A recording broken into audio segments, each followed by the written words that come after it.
T-shirt, just united front was determined this morning that we had a meeting for, and not to tattletale, but 0 members of Team Clark were very present for that. In a season where the spotlight on women's basketball has never burned brighter, the WNBA finds itself at a crucial crossroads. At the heart of the storm? Not just the fight for better pay, but growing concerns over unity among players themselves. During the 2025 WNBA All-Star Game in Phoenix, the league's biggest names sent a powerful message to the world by wearing black warm-up shirts that boldly declared, "Pay us what you owe us." It was a historic visual protest, a collective cry for fair compensation, equality, and respect as the current collective bargaining agreement, CBA, approaches its expiration. We aren't getting what we deserve. And so I'm really happy to be a part of that meeting yesterday, but it did wake me up to a lot of things that I didn't know that was going on. But now, one player is pulling back the curtain on what really happened behind the scenes, and her words have sparked a firestorm.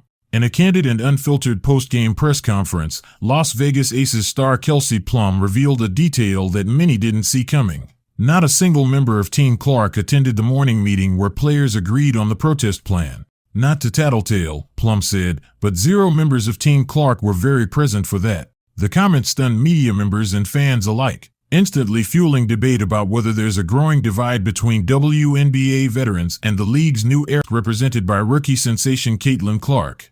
Plum's comment wasn't just a throwaway jab, it was a warning that player solidarity may not be as ironclad as the black protest shirts made it seem. Though Caitlin Clark did eventually wear the shirt, many are now wondering if her support was more symbolic than intentional. Critics argue that missing the planning session suggests a lack of full commitment, especially given the high stakes of the looming CBA renegotiations. For a protest that demanded unity, the absence of Team Clark's voice early in the process may weaken the broader message. The CBA, which expires after the 2025 season, has players demanding increased revenue share, better travel accommodations, expanded maternity protections, and higher base salaries.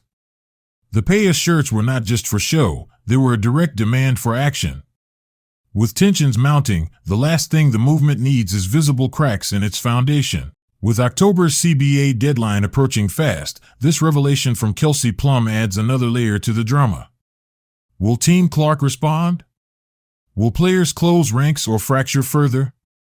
One thing is certain, if the WNBA's fight for fair compensation is to succeed, unity must go beyond the shirts. It must show up in every meeting, every message, and every move from here on out.